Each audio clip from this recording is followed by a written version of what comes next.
मैं हूँ ताऊ भट्ट में, आखिरी गांव है। चल रेबड़ और दीगर जदार और चीड़ की सब किस्में हैं। इसकी दीवारें और छत भी, क्योंकि इसको गुछ कहते हैं, फ्रूट होता है इसमें। लोकल ज़बान में नीलम हरे रंग के लिए भी इस्तेमाल होता है। नीलगुल पानी है, इसको गाढ़ा कहते हैं लोकल ज़बान, घास सुखाने के लिए रखा हुआ है। तो इस तरफ देखिए, ये जो एरिया है पीछे, ये टूरिस्ट अक्सर इस पॉइंट पे आते हैं। जो चोटियाँ उनमें याकूत और नीलम पाए जाते हैं। इस्लामाबाद से अगर रुके बगैर ट्रैवल करें तो 12 घंटे का सफ़र है। तो ये सारा व्यू पॉइंट का एरिया, और ये वो वाक़ई जहाँ से हम वापस आए। अखरोट का एक दरख्त है, इसके साथ बड़ी तेज़ स्मेल होती है इसके पत्तों की। इसको हम स्वाद के लिए भी इस्तेमाल कर सकते हैं, बहुत अच्छी खुशबू है इसकी। सेब, अखरोट, नाशपाती, आलूचे। ये ताऊ भट्ट का मेन चौराहा है, मेन स्क्वायर। ठंड है, पाँव जम रहे हैं। तकरीबन दरमियान में हम पहुँच जाए। ये देखिए,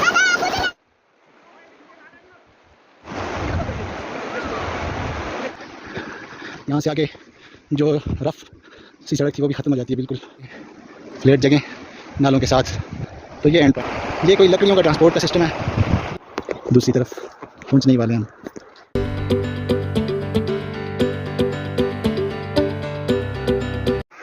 औज़ुबिल्लाहि मिनश्शैतानिर्रजीम, बिस्मिल्लाहिर्रहमानिर्रहीम। आज 9 सितंबर है 2023 और 10 बजने लगे, पौने 10 तकरीबन। और मैं हूँ ताऊ भट्ट में। ये आखिरी गांव है ग्रेज़ वैली का। नीलम वैली के बाद जो ग्रेज़ वैली शुरू होती है, ये आखिरी गांव है जहाँ तक आप आ सकते। जो दरिया है ये किशन गंगा दरिया कहलाता है, जो आगे जाके नीलम दरिया बन जाता है। इसमें कुछ और मावन नाले शामिल होते हैं, जैसे कि इस पहाड़ी के दूसरी तरफ दुधगई का नाला है और एक और मावन नाला है। तो वो नाले भी जब इसमें शामिल हो जाते हैं तो ये नीलम दरिया कहलाता है। हाँ, तो ये मकई की फसल है यहाँ पे। ये लोकल थी यहाँ पे। ये जो घर है एक टिपिकल, इसकी छत भी लकड़ी की बनी हुई है। और इसमें ये जो घास रखा हुआ है, ये सामने लोग घास काट रहे हैं और उसको सुखाते हैं और सर्दियों में मवेशियों के लिए इस्तेमाल करते हैं। इस हाइट पे देवदार का दरख्त नहीं होता। पीछे नीलम वैली में बेतहाशा देवदार के दरख्त हैं। तो ये जो दरिया के उस तरफ का एरिया है, ये ऑक्यूपाइड कश्मीर है। नीलम वैली और ग्रेज़ वैली में अक्सर पॉइंट्स ऐसे हैं जहाँ पे इस तरफ आज़ाद कश्मीर है और बिल्कुल दरिया के दूसरी तरफ दरिया एक बॉर्डर लाइन है और उसकी दूसरी तरफ ऑक्यूपाइड कश्मीर है। लेकिन कुछ पॉइंट्स ऐसे हैं जहाँ पे कुछ एरिया दरिया की दूसरी तरफ भी आज़ाद कश्मीर का हिस्सा है और कुछ फासले पे ऑक्यूपाइड कश्मीर का एरिया शुरू होता है। ये देखें, इस तरफ इनकी ये बन है और यहाँ पे इनकी ये घास काटते हैं और वो सामने बने हुए इन्होंने जो घास के गट्ठे बनाए हुए सारे दरख्त कच्छल, रेबड़ और दीगर देवदार और चीड़ की मुख्तलिफ किस्में हैं। तो ये देखिए, पूरी दरख्त काट के ये पूरे बने हुए हैं।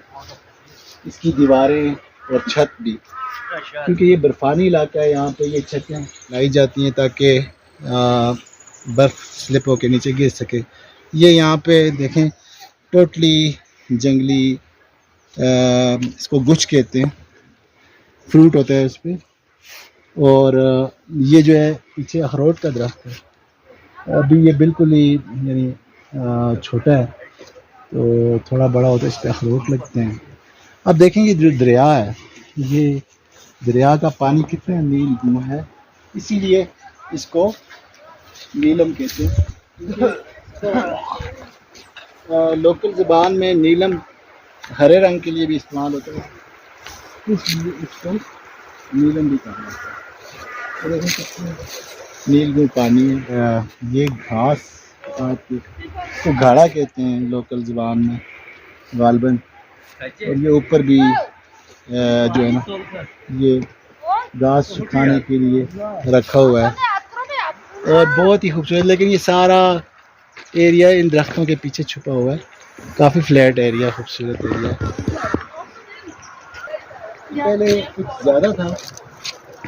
किशन गंगा डैम बनने के बाद भारत में इसका वॉल्यूम कम हो गया, लेकिन कुछ ज़्यादा फ़र्क भी नहीं पड़ा, मामूली गैर महसूस सा फ़र्क पड़ा है, क्योंकि मैं इससे पहले भी यहाँ पे आया था। तो इस तरफ देखिए, ये जो एरिया है पीछे, ये टूरिस्ट अक्सर इस पॉइंट पे आते हैं। उस तरफ भी हम चलेंगे इंशाल्लाह और फर्दर ताओबट के गांव में भी जाएंगे। ये विजिटर्स अक्सर फ़ोटोग्राफी भी करते हैं और साइट सीन की जगह है। ये मेन पॉइंट है ये ताओबट का। इससे पीछे ये कुछ फैला हुआ इलाका है और ताओबट का गांव है। कुछ यहाँ पे चोटियाँ ऐसी हैं जो कि मुकम्मल संगलाख हैं, पथरीली चोटियाँ हैं। इनमें अक्सर जेम्स पाए जाते हैं। जैसे कि यहाँ पे एक जगह पीछे गांव है जानवाई, वहाँ की जो चोटियाँ हैं उनमें याकूत और नीलम पाए जाते हैं। तो ये इस तरफ एक फिशरीज़ का डिपार्टमेंट ने बनाया है मछलियों की अफजाइश के लिए। ये देखिए,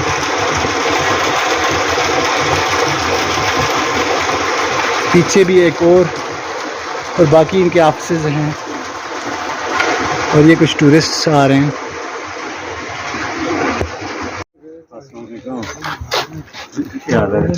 तो ये फिशरीज का ऑफिस जो मैं आपको उस तरफ से दिखा रहा था, यहाँ से विजिबल है।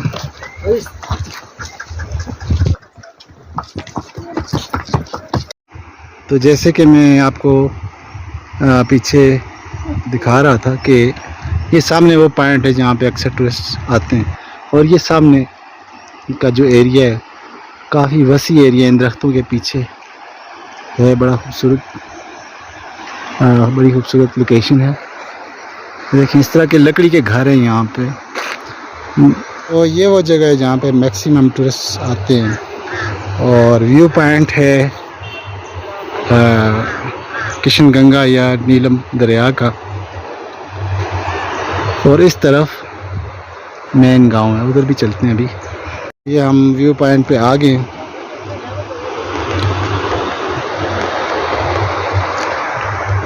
अच्छा, ताओबट आने के लिए इस्लामाबाद से अगर रुके बगैर ट्रैवल करें तो 12 घंटे का सफ़र है। तो जो भी टूरिस्ट यहाँ पे आते हैं वो शारदा या केल रुक के आते हैं। कितना खूबसूरत मंजर है।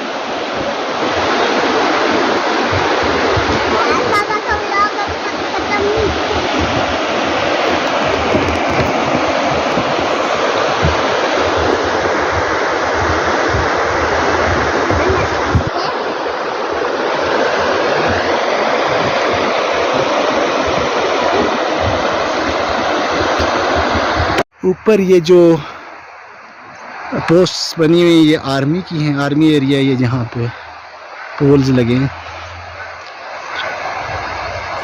और ये सारा व्यू पॉइंट का एरिया, और ये वो वॉक वे जहाँ से हम वापस आए। तो यहाँ पे बहुत सारे रेस्ट हाउस बने हुए हैं, सारे तकरीबन रेस्ट हाउस हैं। ताओबट का गांव है। उस तरफ से भी एक नाला आता है जो किशन गंगा दरिया में शामिल होता है, जिसका मैंने पहले जिक्र किया था। तो ये भी घास है और ये लकड़ी का एक और मकान। ये अखरोट का एक दरख्त है, इसके साथ बड़ी तेज़ स्मेल होती है इसके पत्तों की। इसको मसवाक के लिए भी इस्तेमाल कर सकते हैं।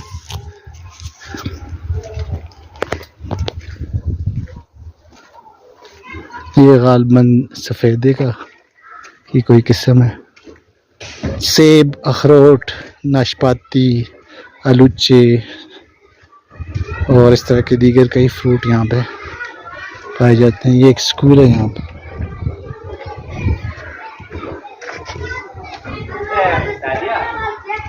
ये सेब का दरख्त है। इस साल इस पे बहुत ही कम सेब नज़र आ रहे हैं। एक साल फसल अच्छी होती है जबकि दूसरे साल रेस्ट पीरियड होता है किसी भी अक्सर दरख्तों में जो फलावन है, फलदार दरख्त।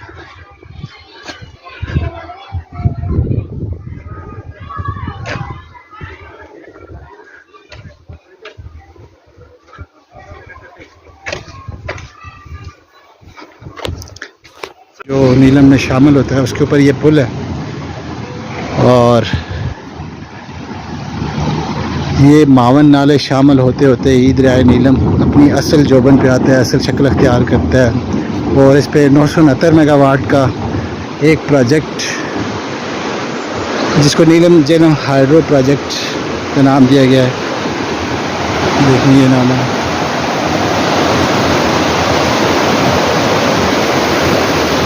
ये ताओबट का मेन चौराहा है, मेन स्क्वायर या अड्डा भी कह सकते हैं, लारी अड्डा इसको। यहाँ से सारी गाड़ियाँ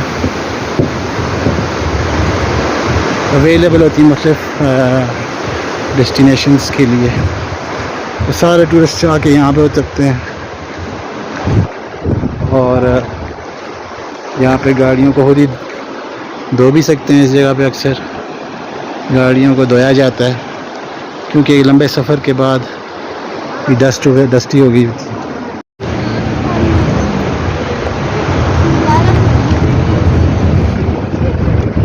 ताओबट से हम निकल आए अब फर्दर आगे, जो थोड़ा सा एरिया है 2-3 किलोमीटर, उसकी तरफ हम जा रहे हैं। तो ये अब ऑफ सीज़न शुरू हो रहा है, तो सारे बकरवाल वापस मैदानी इलाकों की तरफ जा रहे हैं बकरियां लेके।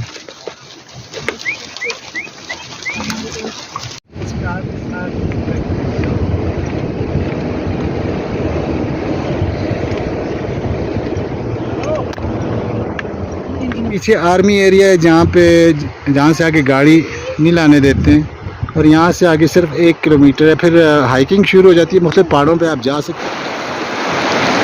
ये बेले के बिल्कुल अपोजिट हम आ गए, बिल्कुल सामने।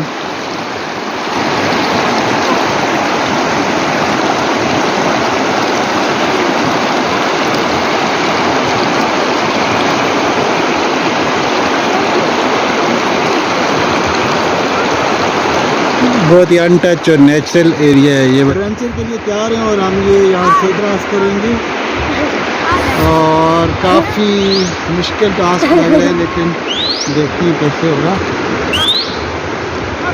बहुत ही ठंडा है, पाँव जम रहे हैं।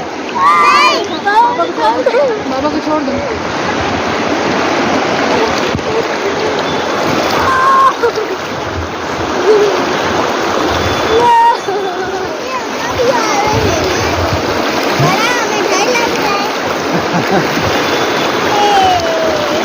पानी तो लिटरली बहुत ही ठंडे होते हैं।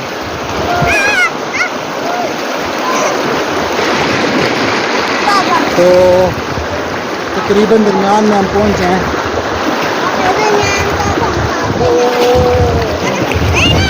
गिरते गिरते बच्चे हैं।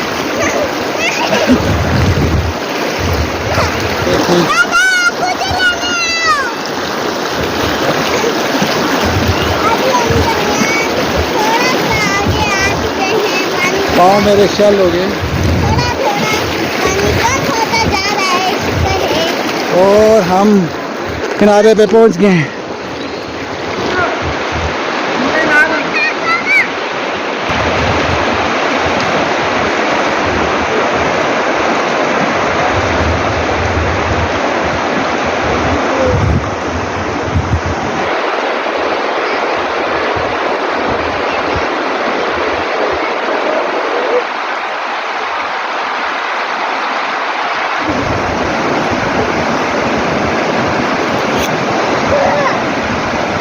टफ चैलेंज था।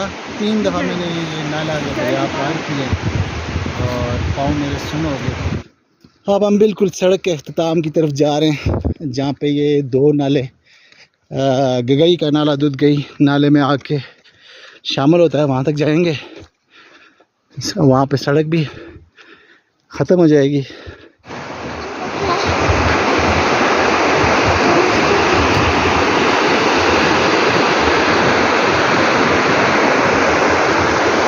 .360 व्यू। तो ये नाले के साथ साथ, इस नाले के साथ ये एक वाटर चैनल है जिसको कूल कहते हैं मकामी ज़बान में।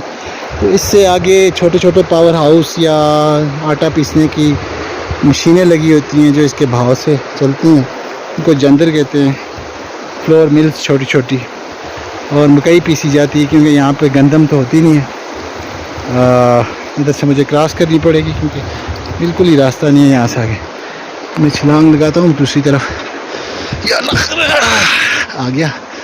तो और इसके अलावा इन कूलों से इरिगेशन का काम किया जाता है, फसलों को पानी दिया जाता है। अब ये सड़क बिल्कुल ही देखें किस तरह अपने आखिरी मराइल में दाखिल हो गई है। अच्छा जी, ये हम पहुंच आए हैं तकरीबन बिल्कुल ये सामने जो एक नैरो वैली है, एक नाला वहाँ से और एक ये सामने कुछ पानी यहाँ से आ रहा है और एंड पॉइंट पे आ गए तकरीबन। तो ये एक गाड़ी यहाँ आखिरी पॉइंट पे आई हुई है, देखें यहाँ पे। यहाँ से आगे जो रफ सी सड़क थी वो भी ख़त्म हो जाती है, बिल्कुल सड़क का नामो निशान ही नहीं रहता। और यहाँ पे सारे मकान हैं और ये बेले फ्लैट जगह नालों के साथ। तो ये एंड पॉइंट है जी, बिल्कुल लिटरली एंड पॉइंट हमने टच कर लिया है। यहाँ पे एक पुल है और इसके नीचे से नाला गुजर रहा है। ये कोई लकड़ियों का ट्रांसपोर्ट का सिस्टम है, लकड़ियों को दरिया में बहा के आगे तक लाया जाता है।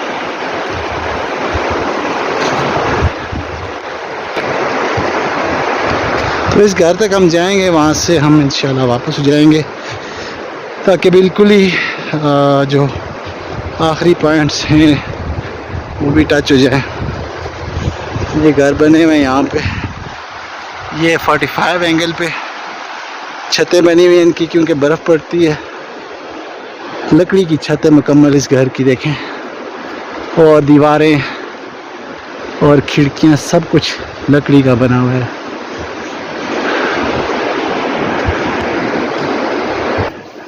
अच्छा जी, ये तो मज़ीद कोई आधा किलोमीटर है, लेकिन हम क्योंकि बहुत ज़्यादा देर हो रही है, अब वापस जाना है, इसलिए हम यहाँ से इस पॉइंट से वापस। क्यों डर लग रहा है? ये तो कुछ नहीं कहती। वैसे है तो मेरी दोस्त, लेकिन डर मुझे इनसे बड़ा लगता है। अब वो दूसरा नाला कहाँ से आ रहा है वो हम देखना चाह रहे हैं। बाबा ये वो रास्ता तो नहीं है? वही है ना, यहाँ से ही तो हम आए थे। बाबा यार मैं तो ब्रेक कर रही हूँ, मैं यहाँ से आई। बाबा 5 मिनट के लिए छाव ब्रेक।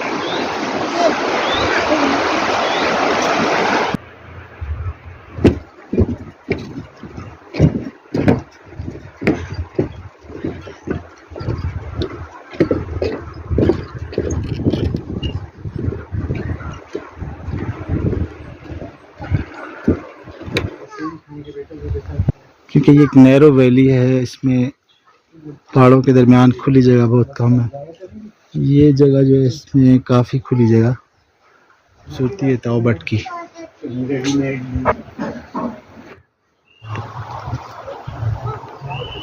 ये सिटिंग के लिए एरिया है यहाँ भी और ऊपर भी इसके।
है।